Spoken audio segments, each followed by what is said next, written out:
Three can keep a secret if two of them are dead.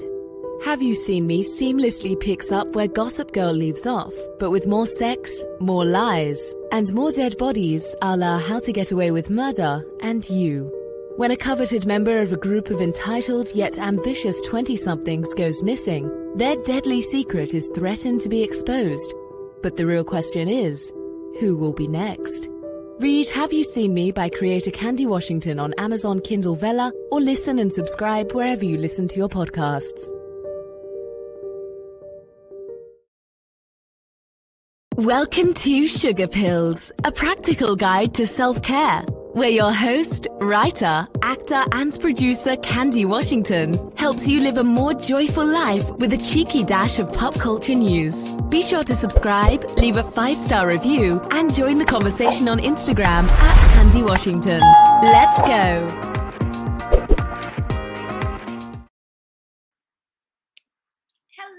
Everyone, and welcome back to Sugar Pills, a practical guide to self-care.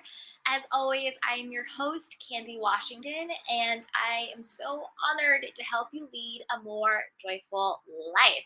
So today we are going to be talking about how to end friendships and heal after a friendship ends. So I'm going to break down the 3 parts of it. 1, the why. Why do you sometimes need to end a friendship? I think we always talk about breakups and romantic relationships. Oh, when it's time to leave a relationship or break up or whatever. But we rarely talk about our friendships, our platonic friendships, whether they are same sex or opposite sex or whatever. So let's dive into that. We're going to talk about the why. Then I'll talk you through how to break up with a friend. And then I'll talk you through how to heal after that friendship ends, because that is also a healing process in and of itself.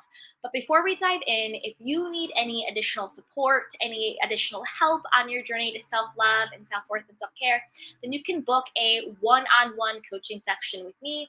It is linked below. You can grab the Create Your Dream Life course. You can get our Journey to Self-Love journal. You can join our VIP Facebook group, and you can also get our free Art of Self-Love Masterclass. That is a free masterclass that I'm offering to everyone.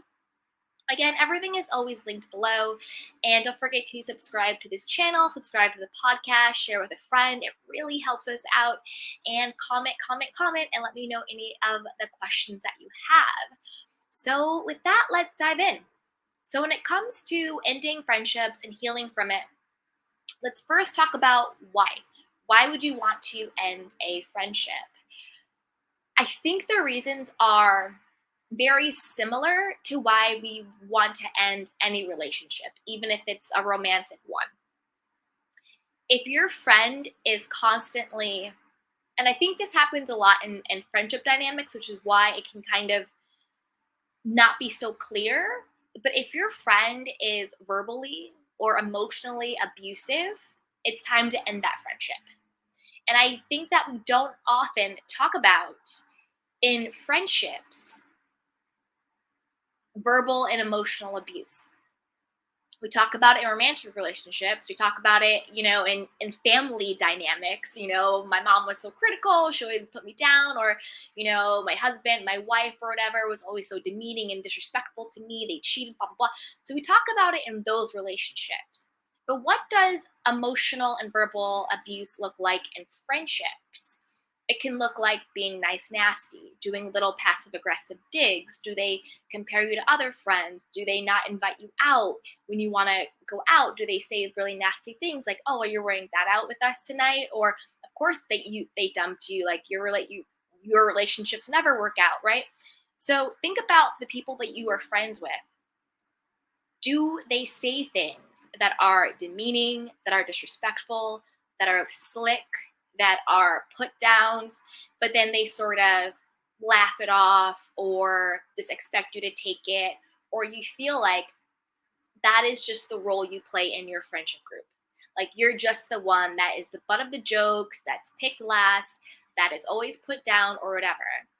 If you feel like that either in your friendship group or in a friendship dynamic, then that is a sign that you probably need to end that friendship. Because any type of interpersonal relationship, and that's just person to person, whether it's coworker to boss, sister to brother, child to parent, spouse to spouse, whatever it is, friend to friend, there can be toxic and unhealthy and abusive behavior that happens within those dynamics.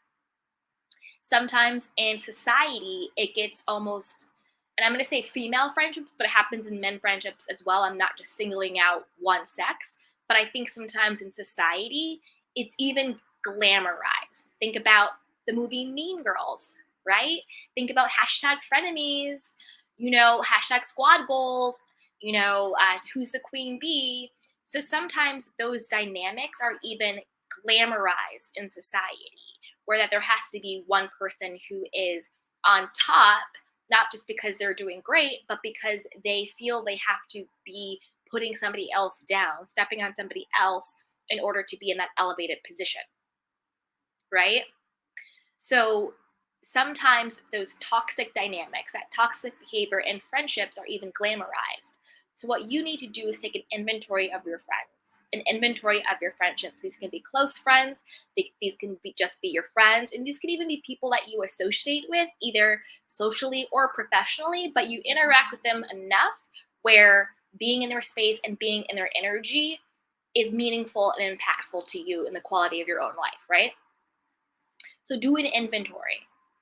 When I'm hanging out with this friend, how does this relationship, how does this dynamic make me feel? If you feel put down, if you feel disrespected, if you feel emotionally abused, if you feel verbally abused or whatever, that is a huge sign that you need to get out of that friendship. Other signs that you might need to reevaluate your friendship is, are they just a negative person in general? So this is different from them, what we were just talking about before, being verbally or emotionally abusive to you, being disrespectful to you or making you the butt of the jokes, whatever. This is just a negative person in general. And we all know those negative Nancys or those negative Neds where there's always a problem. Either there's always drama, there's always something going on, there's always a crisis, or they're just always negative. They never feel good. Nothing is ever going right. The world is against them, blah, blah, blah, blah, blah. If you are friends with someone who is constantly in drama or constantly causing drama, is constantly negative, is constantly in crisis, is constantly just a downer, that will affect your own mental and emotional and spiritual and maybe even physical well-being and psyche. So be mindful of, is this person just a negative energy?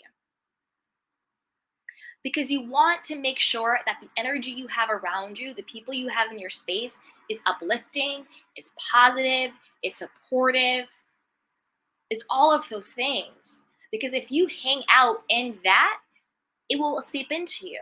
You'll start having those same negative beliefs. You'll go from high vibe to low vibe. You'll get drawn up in somebody else's drama or somebody else's chaos or somebody else's crises. Like, it's okay if at times someone is going through a dramatic moment. It happens. Someone is going through a crisis. It happens. Someone just isn't feeling good. It happens. But when there is a pattern of that, when it is somebody's state of being, that's a huge sign that you might want to reevaluate that friendship, because who you hang around with rubs off on you, will be a distraction on what you want to do in your life. You can't want a positive, happy, healthy life and you're hanging around negativity and drama and downers all the time. It doesn't work. If you're clean and you jump into a barrel of mud, you're going to come out dirty. You're not coming out clean. But the mud stays dirty. So there's nothing that you can do to save your friend, to get your friend on the other side, to get your friend clean. If someone wants to be in the mud and dirty and you keep getting in the mud pen with them, then the both of you are just going to end up dirty.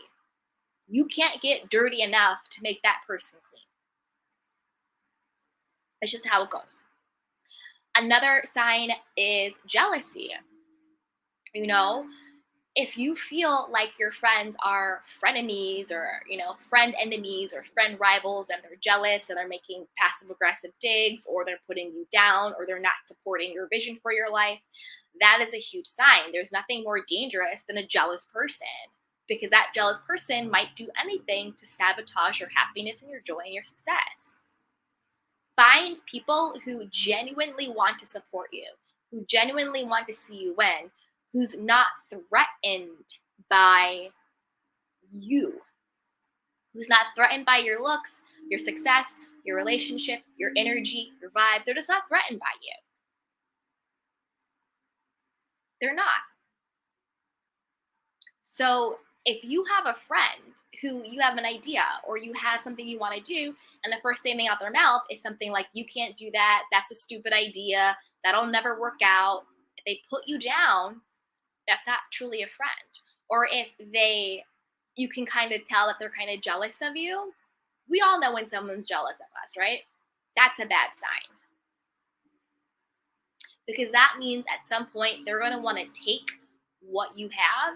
And if they can't take what you have, then they no longer want you to have it. And that's a very, very dangerous person to be around. Don't stay in friendships because you feel bad for the person. Don't stay in friendships because you've known them forever. Don't stay in friendship because you think you're going to help this person. Don't stay in friendships because you think, you'll never find another friend or another friend group, or you'll be lonely. No, none of that.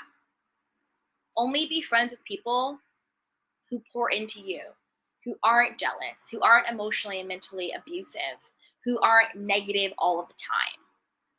Be friends with people who reflect not just where you are, but where you see yourself going in life. People who you aspire to be like, and people who can pour into you. That goes into another reason why you should end friendships. If your friend or your friendship group, if they're just stuck in the same, and this isn't necessarily a bad thing. That's another thing. You can end a friendship just because you've outgrown where you are with the person. It doesn't mean the person is bad. It doesn't mean that something big and dramatic has to happen. Sometimes you just outgrow that friendship. So if you have a friend or a friendship group and they're all, in your mind, stuck, maybe for them they're happy with it. Like, everybody doesn't want the same thing. Maybe the way their life is, their lifestyle is what they consider to be great and happy and successful, and they're cool with it. But if you are stuck in that same lifestyle and you want more, or you just want different, not necessarily even more, but you just want something different for your life, right? Because their life choices is okay for them. But if you want something different for your life, you don't necessarily need to end those friendships, but you might want to add on to different and find different and new circles who reflect the more and the different that you want to be around. So just because we're ending friendships doesn't necessarily mean that the friends are bad. It doesn't. Sometimes we just outgrow them. So now that we know some things of why you want to end friendships, right? They gossip, lots of drama. They're negative. They're verbally and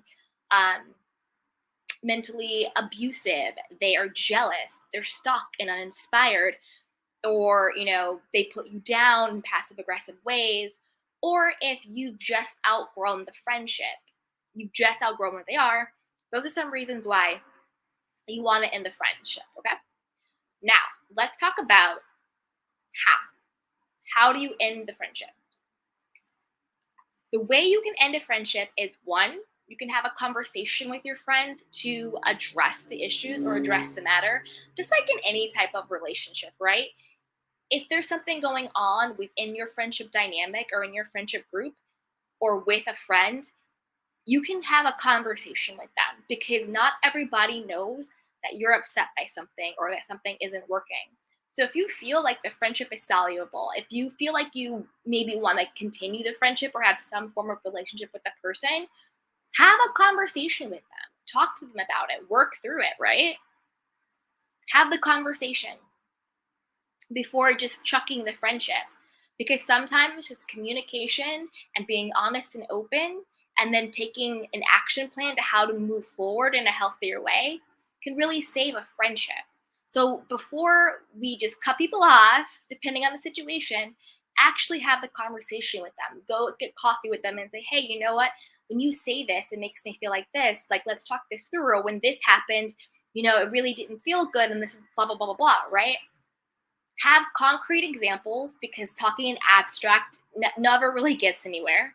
Come with the energy and attention and intentionality that you just want to have a conversation.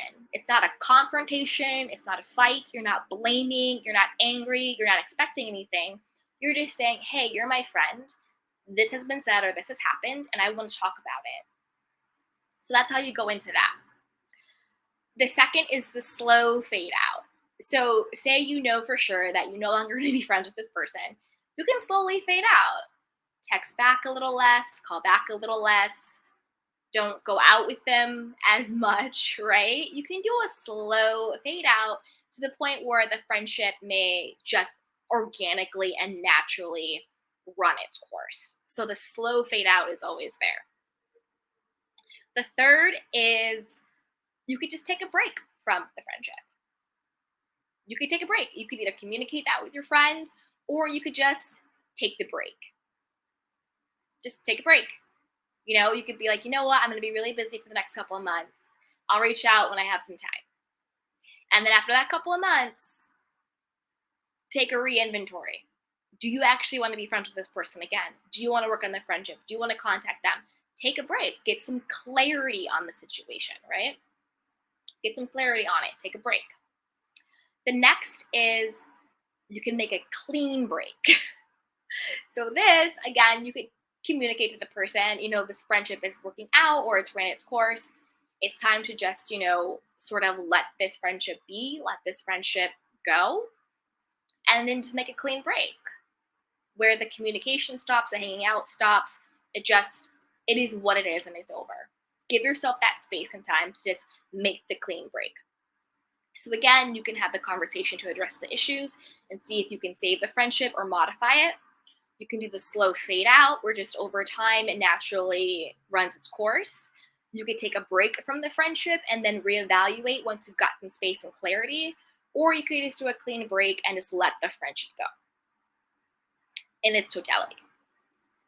But here are some pointers and insights on ending a friendship and how to heal from it. The first thing I would say is create boundaries with mutual friends. So if you are in a friendship group, or if you have, friendship groups that overlap, you could even talk to your other friends and be like, hey, me and Sally Sue are no longer really friends.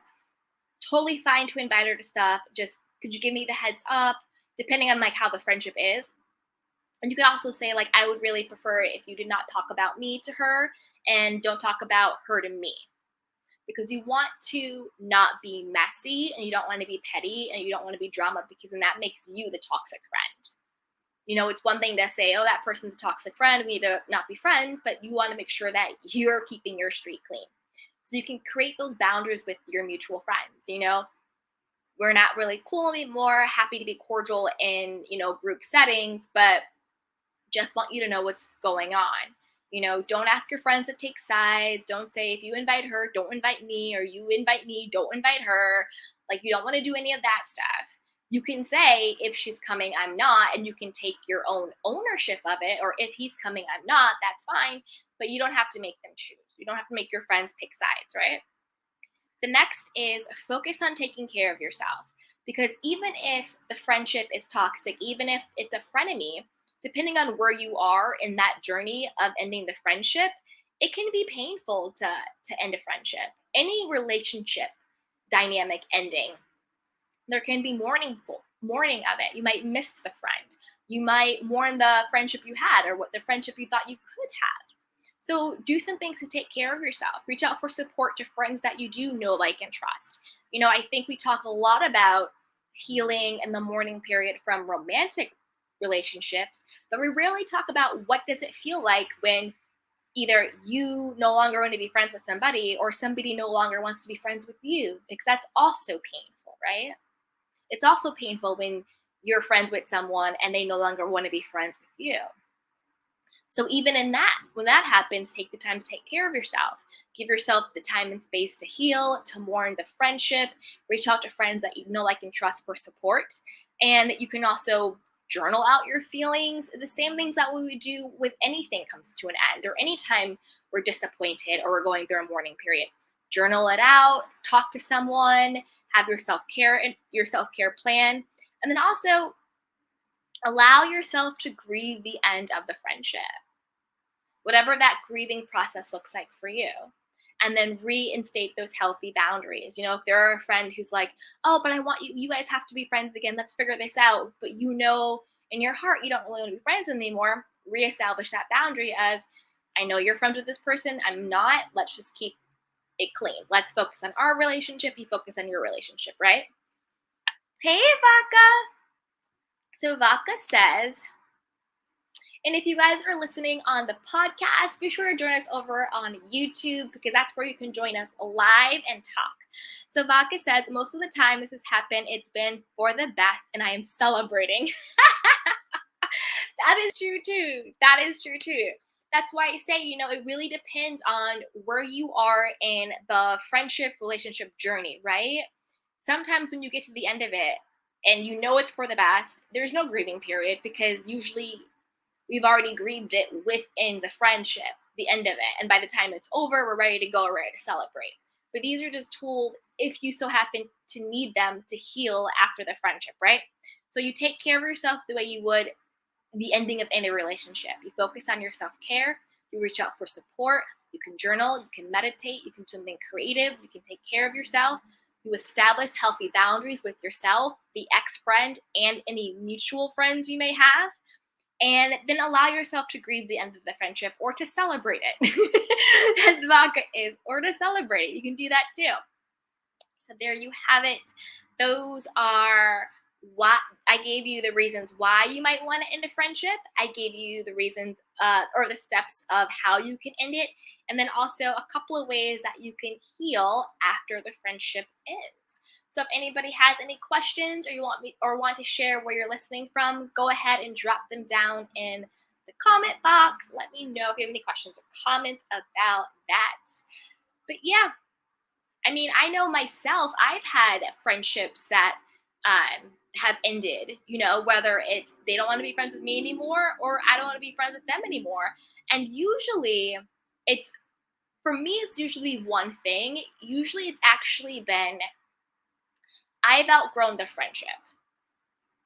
And it's either from a place of I've outgrown the friendship and I've stayed stuck in it. And then the other person displays some of those negative things we talked about at the beginning of the video. And then the friendship naturally ended. Or I stayed stuck in it. And then I got to the point where I was like, you know what? I actually no longer want to be friends with you. I've definitely had that happen. Hey, Donna D. She goes, I don't know whether you can relate this to a reality show. Okay. I don't know whether you can relate this to a reality show, but this subject reminds me of Love and Marriage Huntsville. Yup, and Melody's Journey this season. I'm late. Okay. Yes, we can definitely relate this to a reality show, Donna D. And we can do Love and Marriage Huntsville. So, to me, when it comes to Melody to me is your stereotypical wannabe queen bee. And the reason why I say wannabe queen bee is because I think as the seasons have unfolded, I see the qualities in some of the other women as being much more regal, mature, and being that person. For example, I think Kimmy is super strong, really smart, very emotionally intelligent, except for, okay, this is a side note when it comes to this. Side note. And then we'll get back to the friendship with Kimmy. So with Kimmy, I think in general, she's very mature. She is very emotionally intelligent, all those things, except for when it comes to Maurice's cheating allegations. That's when I'm like, girl, miss me with this BS. For one, when she like, oh, I asked him directly about the cheating, he never answered your question directly. He skirted all around the question, and then he basically said, yeah, I was cheating in Atlanta, but without actually saying it. And then she wanted to fault Martell by not inviting Martell to Jalen's housewarming party. It's like, so you're mad at Martell for commenting on a Instagram post that your brother-in-law posted, proving that your husband lied about a trip where it was pretty much all the boys were dipping it and doing it and busting it wide open. But you want to be mad at Martell, but yet you give your husband a pass? You're not married to Martell. Martell isn't committed to you. So that is the only time where Kimmy, I kind of fault with her, but I digress. Back to friendship dynamics. So to me, Melody is the wannabe queen bee because she is the type of person, and again, this is just my opinion. Let me put my banner on for allegedly. Okay, here we go. Because I don't want anybody from Love and Marriage Huntsville coming after me. No. Okay, so the reason why I call her the wannabe is because Melody needs to have someone twofold. One, under her in order to be her friend where she feels in an elevated position. And two, she needs someone to be to windmill for her, like her guard dog. And we've seen that in every single season. And if Melody feels like you are doing better than her, then she's no longer your friend and she needs to kumbaya in the corner or whatever. Or two, if you're no longer to be her mouthpiece and say things that she doesn't want to get her hands dirty saying, then she no longer wants to rock with you. We saw that in season 1. She started out being Tisha's friend, and we saw how that went. And then at first she was beefing with Kimmy, and then she became friends with Kimmy. Then all of a sudden she brought in Tiffany, and then Tiffany was beefing with Kimmy, and then Mel and Kimmy had their whole falling out. And then now all of a sudden, and then she brought in Destiny, right? And then Destiny and Melody had their whole falling out. And then now all of a sudden it's Stormy. So it's a pattern of behavior. Melody and Tisha, same pattern, falling out. You're no longer being my mouthpiece, or you're calling me on stuff. We have a fallout in my space. You know, she doesn't really mess with Kimmy too much, but that's still a little weird relationship there. She did the same thing with Tiffany, same thing with Destiny. Now there's Stormy. And then what she did with what's that girl's name? Tisha's cousin was dead wrong. Because if you actually watch the footage back, Melody was the one who brought up Tisha and Marcel's relationship, and she was like, "Oh, so no one ever talked about their marriage. She had no questions until I said something." And then Tisha's cousin, who was being a pygmy and was being so dirty, I'm sorry, I don't care if you don't rock with your family, you still don't turn your back on them. You could be if I'm beefing with my cousin, I'm not, but I'm just saying an example. If I'm beefing with my cousin, and somebody else comes in and tries to get me to talk bad about my cousin, it's a hard no. Because we're family. So I thought that was so dirty and so shady and so shisty. And to me, Melody has had a real fall from grace. She doesn't really have friends in the sense of like a true friendship group. She has people that she either keeps around because she makes her to make herself feel better, to put herself in an elevated space, or she has people around to be her mouthpiece. But I have yet to see Melody be a genuine friend. It's unless you're doing what I want you to do, then I don't have time for you. I'm working on my piece. Baka says, LOL. Hey, Donna D, Kimmy has to be true to her family more than Martell. No, see, okay, this is the thing. I agree that Kimmy has to be truer to her family more so than to Martell, but there was no need to. This is what she did. She projected her embarrassment and shame and hurt of clearly her husband doing some type of dirt. Even if he did no dirt, he lied. So either way you slice it, he was wrong. Because he got caught in a lie. The whole post was exposing him in a lie. So it's not that she has to be truer to her family versus Martell. It's that She didn't need to be mean to Martell at all. If you want to take your husband back, sweep it under the rug, act like everything is cool, and pretend like he actually said he didn't cheat when that's not actually what he said, cool. I get it. Listen, if she wants to forgive her husband and she wants bygones to be bygones and she wants to keep her marriage intact, I understand that 100%. But there's no need to project and to act like Martell is the devil when it was your husband who had the commitment to you, not Martell. That's what I mean. So I don't expect her to ever choose Martell over her family. Absolutely not. But I think Kimmy was unable to really address her hurt and her embarrassment and to her husband because she wants to keep her family together. She wants to. So she is projecting that onto Martell because she doesn't have to choose between Martell and her husband. There's no choice there. There's nothing there. Martell's their friend and she's married. I think she's blaming Martell to make him the bad guy because it's easier to conceptualize in your mind when you're going through a difficult time, and it's easier publicly when you don't want to be embarrassed to say, no, my husband didn't do anything wrong. It's his shady friend. It's Martell. It's hanging out with Martell. He's the one. How dare you like this post? How dare you comment on this post? You can't come to the party because you made a comment on a post. But I'm going to pretend like my husband didn't cheat on me. You see what I'm saying? That's what I mean by Kimmy projecting her own stuff onto Martell. Because at the end of the day, Martell didn't really do anything wrong. Marceau was the one who did the post, and Maurice was the one who lied. So if your husband didn't lie, there would be no post, and then therefore there would be no comment. The only people who didn't want Martell at the party was Melody, and Melody is not Kimmy's blood, and Kimmy. And the only reason why Kimmy didn't want Martell there was because she was in her feelings about her husband being exposed for lying, which wasn't Martell's fault. You see what I'm saying?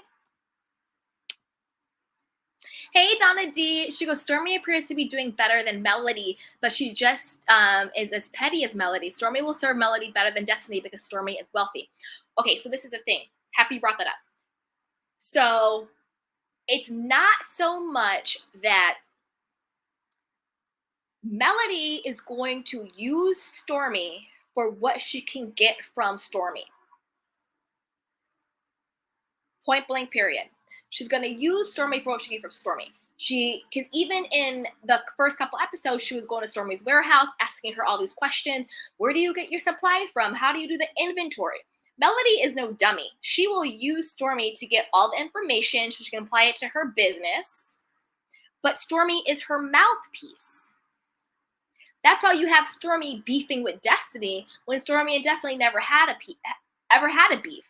Stormy 100% is beefing with Destiny because she is windmilling for Melody. So Melody will use you, get what she wants out of you. She'll be friends with you the way she was friends with Tisha when she thought that Tisha was beneath her. And she'll be friends with you when you are windmilling for her. So Stormy may be wealthy and have more money, but Melody can still use her for insights in business. And just because you're wealthy doesn't mean you have high self-esteem. Because Stormy right now is really auditioning really hard to be Melody's BFF. The same way Tiffany did. The same way Destiny did when she started. The same way Tisha used to be. So yeah, she'll use you, but that's not being a real friend.